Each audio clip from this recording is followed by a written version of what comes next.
Muy buenas noches, amigos. Bienvenidos a la emisión estelar de TVC Noticias. Aquí, lo más destacado del día.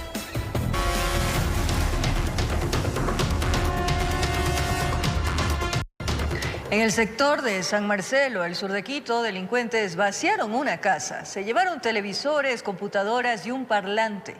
Los 4 antisociales ingresaron al conjunto residencial pese a las cámaras de seguridad y al cerramiento.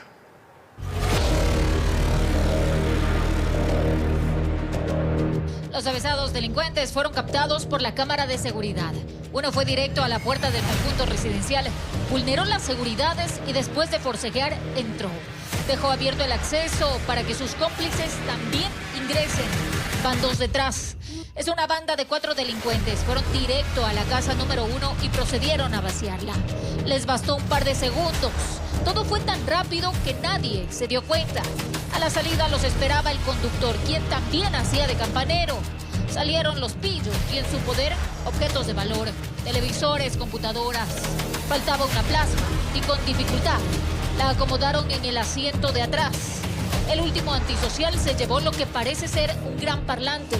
Ocurrió en el sector de San Marcelo, al sur de Quito. Como a la 1 de la mañana. Y mire usted cómo tenemos todito cercado con cámaras, pero igual los ladrones vienen haciendo así. Los zampones llevaban mascarillas para evitar ser reconocidos, de buena presencia y elegantes. Los antisociales así pasaron desapercibidos. Usted, por ejemplo, ya no distingue al delincuente de la buena persona. Usted le ve el físico. Los delincuentes ya son buenas personas que, como han entrado al conjunto, usted ve que son personas de ni creer. En el lugar tienen miedo porque el delito ocurrió dentro de un conjunto cerrado donde se supone que hay todas las seguridades. Están abandonados, afirman. Nadie viene por acá, recalcan, haciendo alusión a la fuerza pública. Yo tengo activado esto, lo que es el botón de emergencia, se les llama, no se acercan. Piden por eso más patrullajes en la zona, porque no pueden vivir tranquilos. Mi esposo acá fue atacado en la esquina, que el uno estaba con arma blanca, lo que es esto del cuchillo, y le habían cogido entre 2. Se le arrinconan allí y le roban, saliendo al trabajo. Informó Marilyn Jaramillo.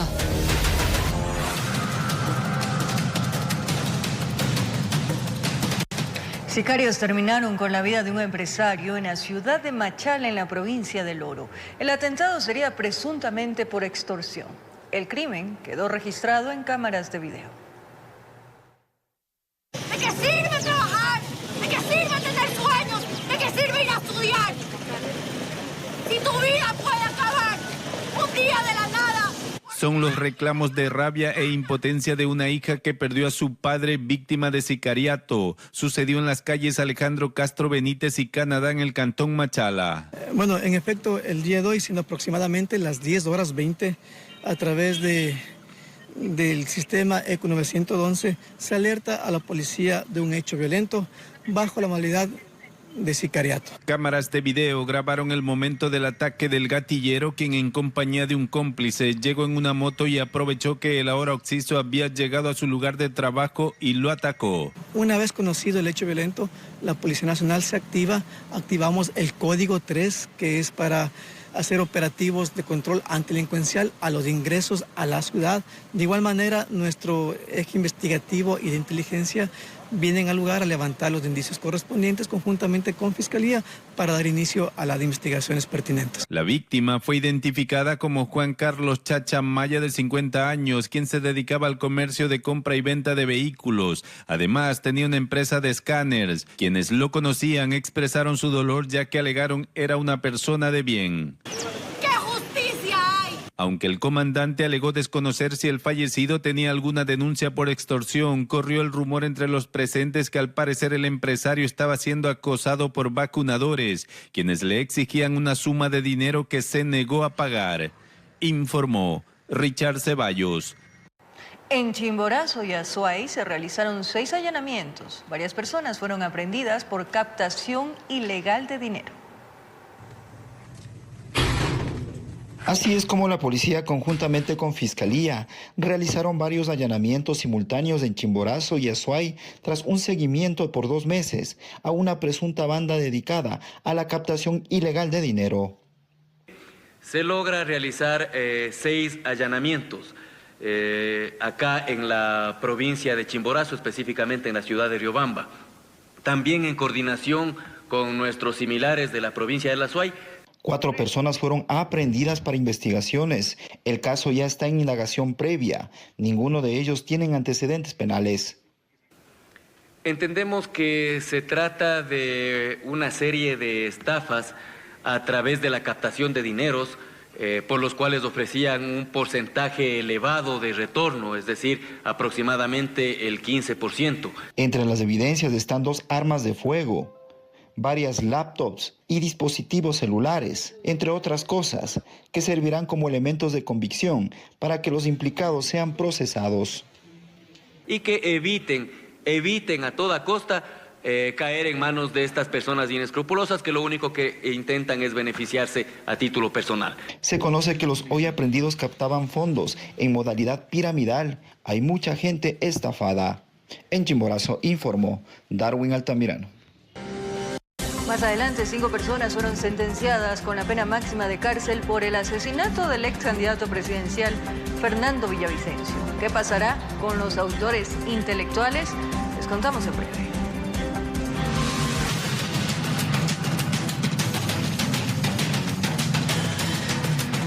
24 horas después de la localización de varias piezas anatómicas en la avenida Casuarina, este viernes la policía encontró un saco que contenía el tronco de un ser humano dividido en 2 partes. La Policía Nacional investiga si los restos pertenecen a la misma víctima. El espeluznante hallazgo erizó a conductores, transeúntes y habitantes de la avenida Casuarina.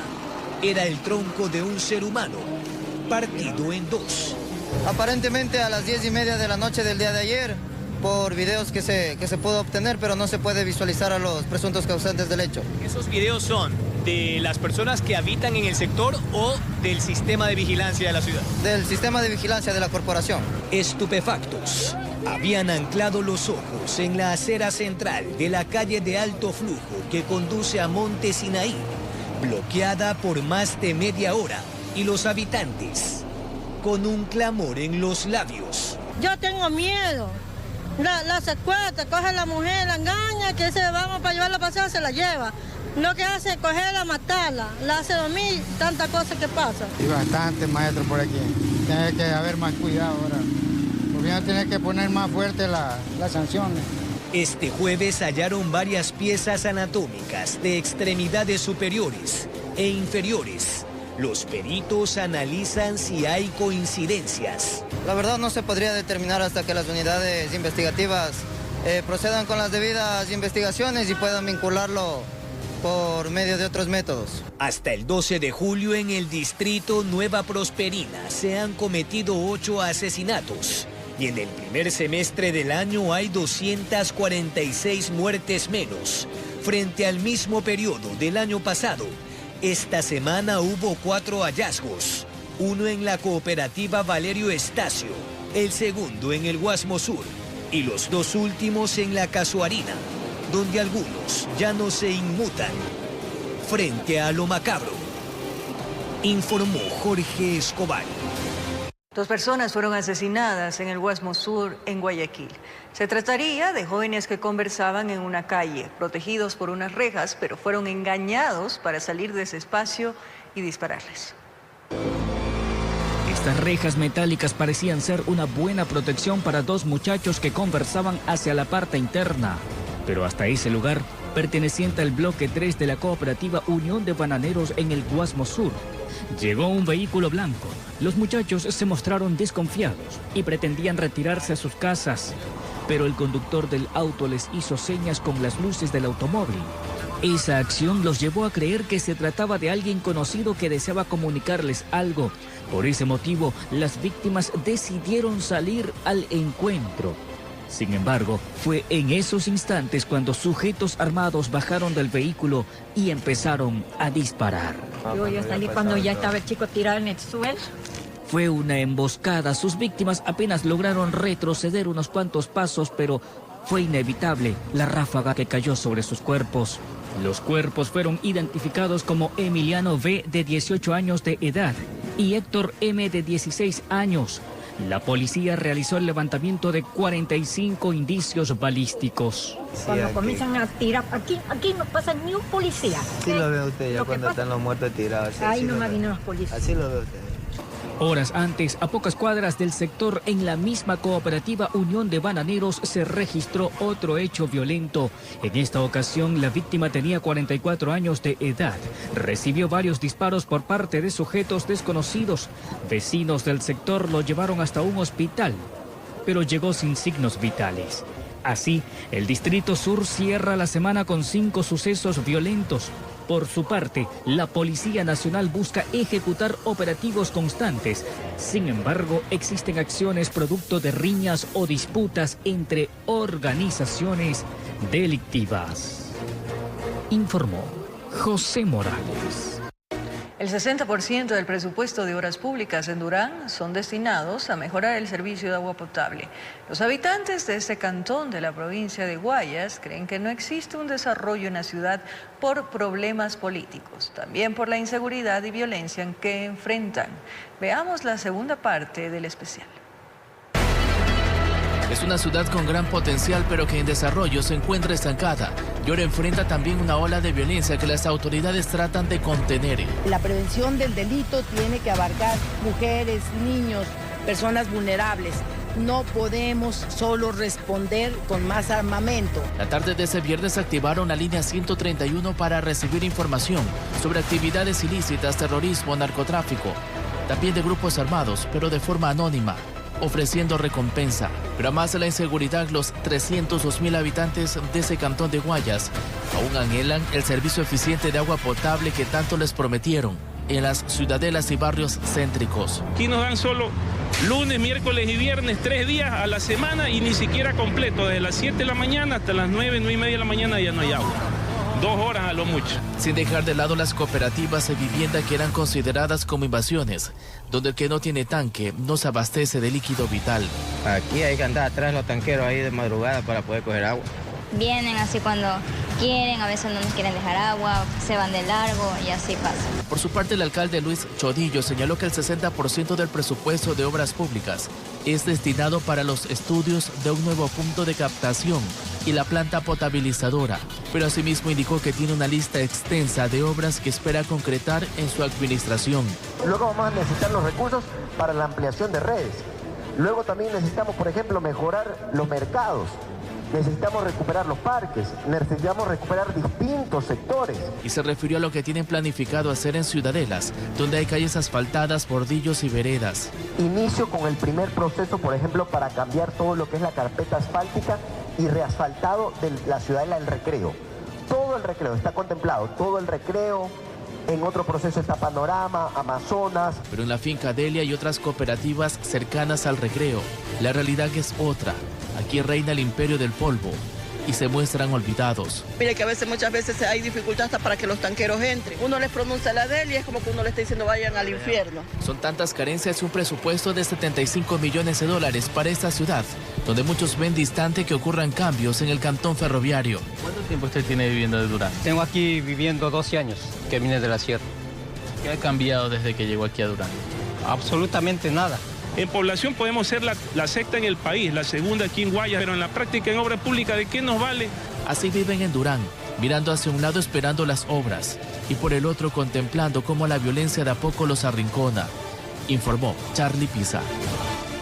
Un hombre que es requerido por la justicia por el delito de asesinato en el año 2017 fue extraditado por la Policía Nacional desde Colombia.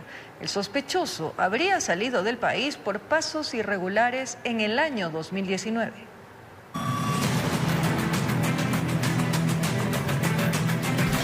El hecho ocurrió en noviembre del 2017 en la provincia Sáchila, cuando el sospechoso y su acompañante se habrían hospedado en el interior de un hotel en la ciudad de Santo Domingo, y posteriormente se registró el asesinato de su pareja, quien fue encontrada con varias heridas de arma blanca en el interior de la habitación. Este delito lo cometió en el mes de noviembre, en el 2017, después de haber tenido algunas circunstancias de discusión, presentó su acompañante algunas puñaladas que esto le llevó a su deceso. Tras el crimen, el hombre habría huido del lugar y se mantenía oculto del ojo de las autoridades. Logró escabullirse al vecino país de Colombia y se radicó allá. Según nuestras investigaciones, en el 2019 sale, sus registros los encontramos por la frontera de Colombia, por el puente Rumichaca, donde es el último registro que tenemos. Se encontraba antes de su detención, trabajaba en una quinta recolectando frutas. Y en el 2023 él es detenido en Colombia y hoy 2024 pues está llegando a nuestro país. Pero la policía no se olvidó del hombre y se activó una notificación roja para que sea detenido. Tras coordinaciones con Interpol, se logró su captura y posterior extradición. Aquí es importante recalcar que el mencionado señor tiene una notificación roja que fue difundido en los 196 países que formamos parte de la organización, el cual es requerido por la Unidad Judicial de Santo Domingo de los Áchilas por el presunto delito de asesinato. Ahora fue puesto a órdenes de las autoridades competentes para proseguir con su proceso judicial que determine la culpabilidad de dicha muerte violenta, informó Mauricio Sánchez. Un joven estudiante fue encontrado suspendido en su habitación en el cantón Montúfar. Desde hace una semana, los familiares no sabían de él, por lo que fueron a verificar qué le había pasado, ya que vivía solo previo al aparente suicidio. La víctima habría dejado una carta. Como Díaz Galindo Carlos Aníbal, de 24 años, fue identificado el cuerpo sin vida de este joven en la ciudad de San Gabriel. Era estudiante y vivía solo. Llamó la atención de los familiares ya que por varios días no sabían de él, razón por la que decidieron buscarlo, encontrando el desgarrador cuadro, pues estaba suspendido en su habitación. Lamentablemente, otra persona más en Carchi que toma la fatal decisión. A un inmueble de una planta donde nosotros pudimos constatar de un cuerpo yacente de suspensión incompleta junto destinado en un espacio mismo para un dormitorio perteneciente a la hoy Oxis. Justamente en la noche lo encuentran al señor, ya por el olor lo encontraron justamente los familiares, ya que hace más de una semana no tenían noticias de él. Agentes de criminalística acudieron hasta el sitio en donde se encontraron varios indicios que podrían ayudar a determinar cuál fue la motivación que empujó a Carlos a tomar esta correa y terminar con su vida. Aparentemente habría tenido una decepción amorosa. Se pudo localizarlo justamente, como le digo, en suspensión incompleta al señor. Se encontraba con un elemento constrictor que es una correa que estaba junto a la puerta amarrada y él se encontraba en ese lugar, y justamente también una carta exculpatoria que se encontró en una mesa al lado de la persona. Se procedió al levantamiento del cadáver y trasladado hasta la morgue de la ciudad de San Gabriel, en donde se confirmó que no tenía marcas de violencia y la causa de muerte sería obstrucción de la respiración por ahorcadura. Carlos sería la víctima número 16 de suicidio en lo que va del año en Carchi. Señor, los familiares nos dijeron que él estaba estudiando electromecánica y también se dedicaba a trabajar porque en su domicilio se observó implementos de electromecánica, de lo que se refiere a esa situación. Con cámaras de José Cedeño desde Tulcán, informó Miriam Enríquez. Al volver, tras la terminación de un contrato, el servicio de bicicletas públicas ubicadas en la zona financiera de Quito dejó de funcionar. Les tenemos todos los detalles aquí en la emisión estelar de TVC Noticias. Ya regresamos.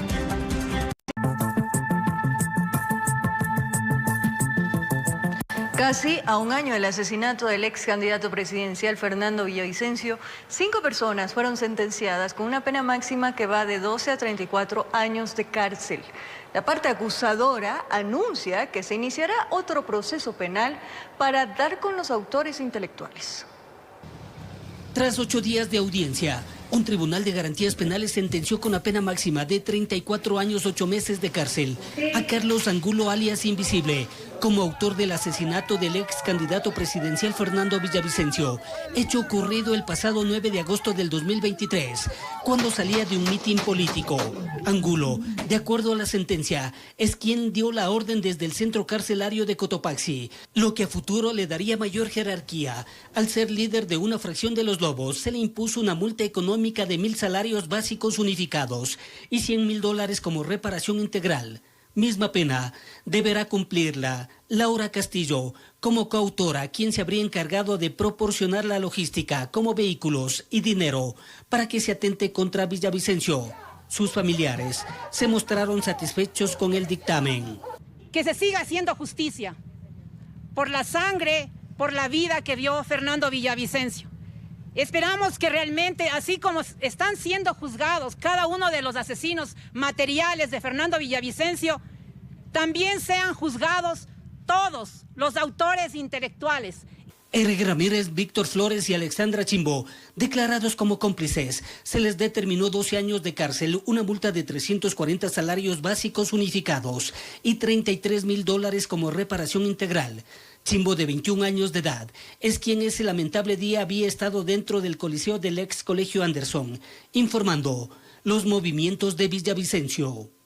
Nosotros estamos haciendo una denuncia un poco más grande, creemos que hay una organización, se ha evidenciado que esto es una estructura criminal, no es un hecho directo, no es una disposición que simplemente vino de la cárcel, sino que responde a una mega estructura criminal que además ha sido evidenciada no por esta acusación particular ni por las hijas de Fernando, sino que ha sido evidenciada por el propio Fernando Villavicencio, quien hizo denuncias que evidenciaban que en el Ecuador hay macroestructuras delictivas que tienen que ser identificadas y evidentemente neutralizadas. Es la única forma en la que nosotros podemos terminar con esta investigación, es llegar a la autoría intelectual a quien dispuso la muerte de Fernando Villavicencio. ¿Cuántos nombres? De lo correspondiente a la reparación integral, el 90% se dividirá en la parte acusadora y el 10% restante en las víctimas colaterales. Una vez que se notifique por escrito la condena, los procesados podrán apelar. Informó Héctor Romero. Fernando Villavicencio destacaba por su activismo político y por sus investigaciones que derivaron en casos que más tarde fueron judicializados.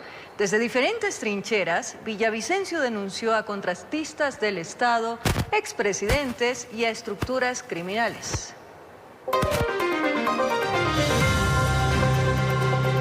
Fernando Villavicencio fue un periodista y político ecuatoriano nacido en Alausí, provincia de Chimborazo.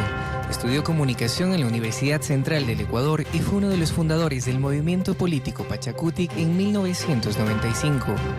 En el periodismo se destacó por su línea en el eje investigativo, aunque sus primeros pasos como profesional los dio en medios como Diario El Universo, Revista Vanguardia y Radiodifusora Tarqui, donde trabajó por 8 años. Quizás una de sus investigaciones más representativas fue Arroz Verde, indagación que derivó en un proceso judicial conocido como Caso Sobornos 2012-2016, en el que se sentenció a 8 años de prisión al expresidente Rafael Correa. Pero este fue solo uno de los roces que tuvo con el correísmo. En el 2013, cuando se desempeñaba como asesor del asambleísta Clever Jiménez, Villavicencio puso una denuncia contra Correa por la incursión militar al hospital de la policía durante los acontecimientos del 30S.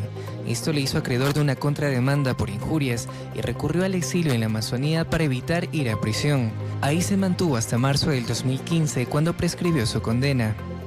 Aquellos que me persiguieron, que vulneraron los derechos humanos de decenas y centenares de ecuatorianos y los derechos humanos de mi familia, hoy están sentenciados y el principal está prófugo y nunca más volverá a este país. La vida de Villavicencio se volcó completamente hacia la política en mayo del 2021, cuando llegó a la Asamblea Nacional bajo el respaldo de Alianza Honestidad.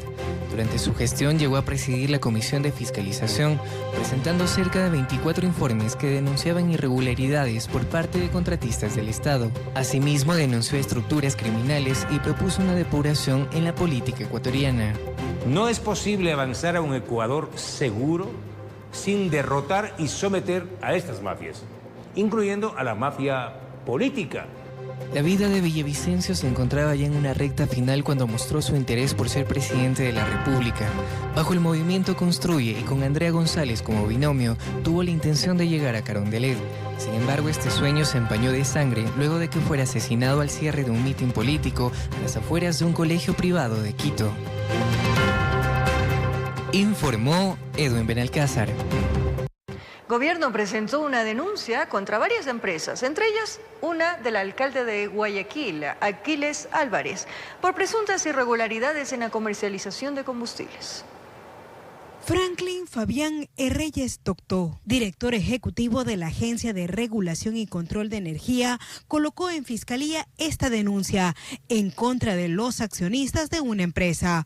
Uno de ellos es Aquiles Álvarez, actual alcalde de Guayaquil. El ilícito supuestamente cometido sería la comercialización irregular de combustibles. En el documento legal se agregan los nombres de 8 personas, entre estas de Javier Álvarez y Antonio Álvarez, hermanos del personero municipal. El último mencionado además ostenta el cargo de presidente de Barcelona. Según la denuncia, existen como pruebas oficios, grabaciones y testimonios que revelarían la existencia de una red organizada de comercio irregular de combustibles. El subsidio fue diseñado para la gente que lo necesitaba, no para enriquecer a ciertos personajes que están utilizando este precio preferencial para enriquecerse. La entidad denunciante además alertó al Servicio de Rentas Internas sobre posibles diferencias entre el volumen de combustible despachado por Petroecuador y el volumen facturado por varias estaciones de servicio. Sobre este tema, el alcalde de Guayaquil, Aquiles Álvarez, se pronunció, indicando que esto tiene que ver con otras aristas, es decir, las políticas. Justo cuando Guayaquil reclama por sus derechos, por falta de recursos, hoy aparece la farsa, el montaje distractor, sin sustento. Eso es importante precisar, sin sustento. Basado en la confusa mezcla de elementos para generar dudas, buscando afectar la imagen, en este caso, de una administración comprometida, luchadora y seria. Informó Maite Morán.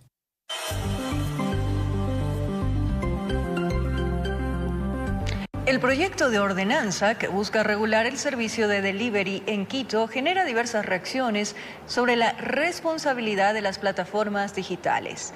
Además, la Defensoría del Pueblo exhortó a varias entidades para que ejecuten una política laboral para el sector. El caso más reciente en el que la Policía Nacional aprendió a un ciudadano que transportaba 20 fundas que contenían droga. Utilizaba la fachada de delivery. Son varios los hechos delictivos bajo esta modalidad. Y es por tal razón que las autoridades analizan regular el servicio de entregas a domicilio en Quito. Le estamos pidiendo a la plataforma que verifique si el motociclista que está asociado a su plataforma tiene un registro de acreditación. Y le pedimos cosas como, por ejemplo, si va a entregar en un domicilio, se quitará el casco antes de entrar a un edificio. Estos son algunos requisitos que constan en el proyecto de ordenanza, incluido un registro que le costaría al trabajador $11.50. Para Carolina Evia, representante del Frente de Trabajadores de Plataformas Digitales del Ecuador, las empresas internacionales también tendrían obligaciones que cumplir. Entonces, que las sanciones y el registro también sea para las empresas de plataforma, por igual. Obviamente quieren controlar y saber qué cantidad de repartidores hay en Quito. Eso lo aplaudo, está bien, porque ni siquiera las mismas empresas dan una cifra exacta. Señala además que se debería considerar que la mayoría de personas que hacen entregas son jóvenes en situación de vulnerabilidad por movilidad humana o por falta de oportunidades. La Defensoría del Pueblo en el mes de marzo exhortó a varias entidades del gobierno para que se ejecute una política de beneficios laborales para este sector, como la afiliación al IES. Por un lado se está trabajando la regulación a los repartidores, que sean reconocidos como repartidores, y que se regulen las empresas de plataforma en el país, porque obviamente están consideradas como unas empresas transnacionales que no tienen domicilio en el país, no pagan impuestos, algunas. Varios trabajadores de las plataformas digitales están de acuerdo con su regularización y explican las razones. Legalicen, porque lamentablemente aquí siempre estamos siendo maltratados. O sea, no ganamos lo que tenemos que ganar. Lo que no somos asegurados. Informó Priscila Cadena. Tras la terminación de un contrato, el servicio de bicicletas públicas ubicadas en la zona financiera de Quito dejó de funcionar. Esto implica que miles de usuarios que utilizaban este medio de transporte gratuito se vean afectados. Esta fue la última vez que César utilizó la bicicleta pública en las calles de Quito, o al menos por ahora. Quienes aprovechamos a diario este servicio, pues nuevamente nos toca caminar. Después de 14 meses, el plan piloto del sistema de bicicletas públicas finalizó este 12 de julio y con él la posibilidad del ciudadano de movilizarse por la vía en una bicicleta totalmente gratuita. Y como a César, esta medida ha generado un sinnúmero de molestias entre los biciusuarios. Me dan una mala noticia al saber que solo está ahora la bicicleta. No deberían quitar este servicio porque yo veo a la mayoría que lo ocupan la bicicleta. Es algo útil, saludable y alivia el tráfico. ¿Saben cuándo costó esto? A los empleados, a mis amigas también, ayudaron mucho. Entonces, definitivamente es un servicio que se va a extrañar. Serán más de 5 meses de espera para que Quito cuente nuevamente con un sistema de bicicletas públicas. La Secretaría de Movilidad está trabajando en una red de bicicletas totalmente nuevas. Y como todo proyecto piloto, obviamente tiene un inicio y un fin a corto plazo, y lo que nosotros estamos haciendo ahora es evaluando, ¿no es cierto?, los resultados de ese piloto para poder generar un proceso contractual que ya no vaya a un contrato de 1 año, sino un contrato de 3-4 años que garantice un servicio de bicicleta pública a largo plazo y con mejores estándares de calidad. Se tiene previsto la desinstalación de las estaciones de las actuales bicicletas públicas lo antes posible. La empresa que gestionó este servicio cuestionó también el accionar del municipio ante toda esta molestia ciudadana. 18,000 usuarios del sistema de bicicleta pública no van a tener este servicio desde el día lunes. Ese es el mayor impacto. Estadísticas y los indicadores están ahí. Entonces, la preocupación es del municipio porque está dejando a la ciudad sin un servicio de movilidad, de transporte.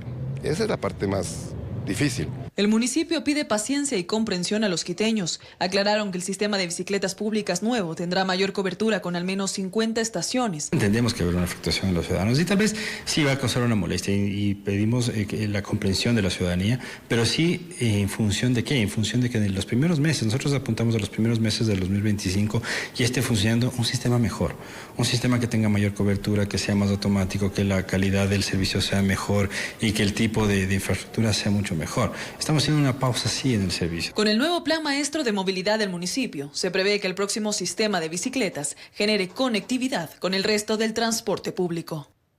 Informó Mía Sabeli Carrera.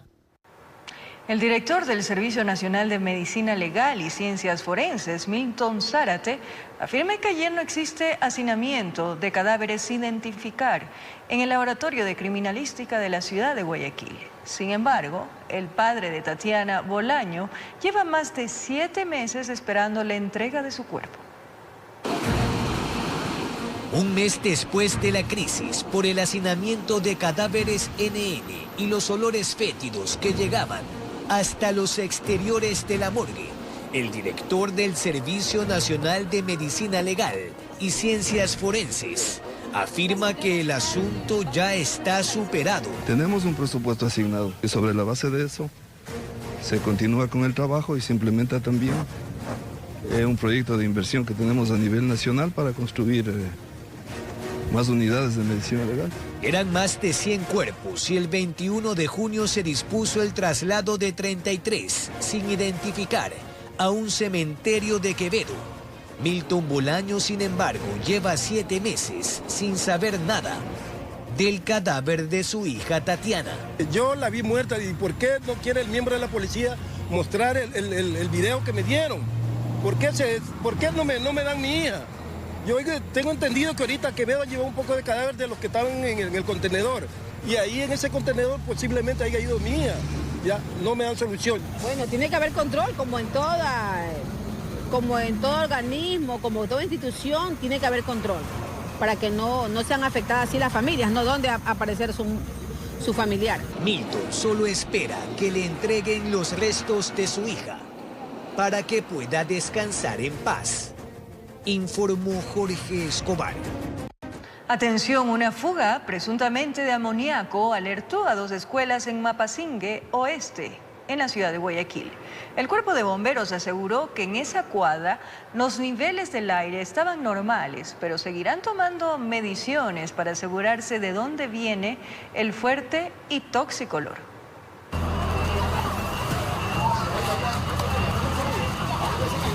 El olor a un químico puso en apuros a 2 instituciones educativas en Mapasingue Oeste. La directiva de estos planteles dispuso a los padres de familia que retiren a sus hijos ante un posible riesgo. De ahí que a partir de las 7 de la mañana los representantes llegaban rápidamente para ponerlos a buen recaudo. Ellos sentían molestias en el aire. Van bastante molestia. Fuga de amoníaco, supuestamente, pero no lo sé, no le puedo asegurar. Solo me llamaron y me dijeron eso. Estoy por retirarlos ahorita, no nos dicen qué es lo que pasa, qué es la situación que sucede. Según la primera alerta, se trataba de una fuga de amoníaco, por lo que estuvieron miembros del Cuerpo de Bomberos de Guayaquil para atender la emergencia y verificar si la fuga se había dado en 2 empresas que se sitúan en la misma cuadra. Pero esto fue descartado. Más bien apuntan a fábricas de hielo cercanas. Se ha procedido a hacer una revisión de los niveles de la concentración de sustancias tóxicas, pero todos los valores dan normales. Asumimos que hubo antes de las 7 de la mañana una purga en el sector y la concentración de vapores se determinó en esta área. Es decir, la liberación de gases concentrados en una fábrica, lo cual está prohibido, pero se va a investigar. No, no es permitido. Por eso estamos dando esta solución de durante el lapso del día hacer varias mediciones. El Ministerio de Educación precisó en un comunicado que la evacuación se realizó de manera eficiente y que no se reportaron casos de intoxicación en la comunidad educativa. Informó Adriana Peralta. El presidente del Consejo de Participación, Andrés Fantoni, solicitó a la Corte Constitucional que revise la actuación de varios consejeros que designaron a Mario Godoy como presidente del Consejo de la Judicatura. A criterio de Fantoni, esta designación tendría vicios de nulidad e incumpliría una sentencia de la propia Corte. La polémica por la designación de Mario Godoy como presidente del Consejo de la Judicatura continúa. Este 12 de julio, el presidente del Consejo de Participación Ciudadana, Andrés Fantoni, presentó una acción de protección ante la Corte Constitucional para que revise las decisiones adoptadas por el Pleno de esa institución, tomando en consideración una sentencia de la propia Corte emitida en 2022 y que en ese entonces provocó la destitución de 7 consejeros. Es importante indicar que el precedente por el cual, dentro de la designación de autoridades, varios consejeros fueron destituidos. En específico me refiero a la sentencia 1219-22 EP/22, en la cual, en su parte pertinente, medular, el máximo organismo de interpretación constitucional respecto a la situación del doctor Álvaro Román, estableció la aplicación del artículo 179 de la Constitución de la República del Ecuador. En el documento de 10 páginas, Fantoni detalla que en la votación de reconsideración no podían actuar los consejeros Augusto Verduga y Nicole Bonifaz, el primero que principalizó a su suplente y la segunda por no ingresar a la votación virtual dentro del tiempo establecido. Por ello señala que la Corte deberá revisar la actuación de los consejeros que apoyaron esta designación. Verá la Corte las acciones y seguimientos de cada uno y que sea lo que sea en ley, no lo que diga Andrés Fantoni ni lo que diga ningún consejero, lo que dictamine la norma, la Constitución y el órgano rector de la misma. La vicepresidenta Michelle Calvache coincide en que los consejeros que aprobaron la designación de Godoy deberán someterse al seguimiento de la Corte. Es que hagan un seguimiento a la Corte Constitucional. Por esto ya hubieron 7 destituidos. En este caso debería ser exactamente lo mismo. Hay 5 consejeros que acaban de irse en contra de la sentencia 1219, por lo cual deberían ser destituidos siguiendo la misma línea del anterior consejo que fue destituido. En el escrito, Fantoni señala que la Comisión de Fiscalización mostró un claro interés en promover la reconsideración de la designación de Dunia Martínez como titular de la Judicatura y que terminó con el nombramiento de Godoy para dicho cargo. Paralelamente, este 12 de julio, el Consejo de Participación notificó a la Asamblea Nacional con esta resolución y ahora le corresponderá al Legislativo fijar hora y fecha para proceder con la posesión del nuevo titular de la Judicatura. Informó Miguel Ángel Bedoya. Mayra Salazar, procesada en el caso Metástasis, fue trasladada hasta la cárcel de Cotopaxi este viernes en medio de un fuerte contingente militar. Salazar se encontraba recluida en la cárcel de mujeres de Chillogallo, al sur de Quito. Sin embargo, el SNAI ordenó su traslado sin mencionar los motivos del mismo. El abogado de Salazar señaló que su defendida no quería ser enviada a Cotopaxi, ya que considera que su vida corre peligro. Con esto nos despedimos, amigos. Que tengan un buen fin de semana, que disfruten del fútbol, por supuesto, y nos reencontramos el día lunes. Un abrazo grande.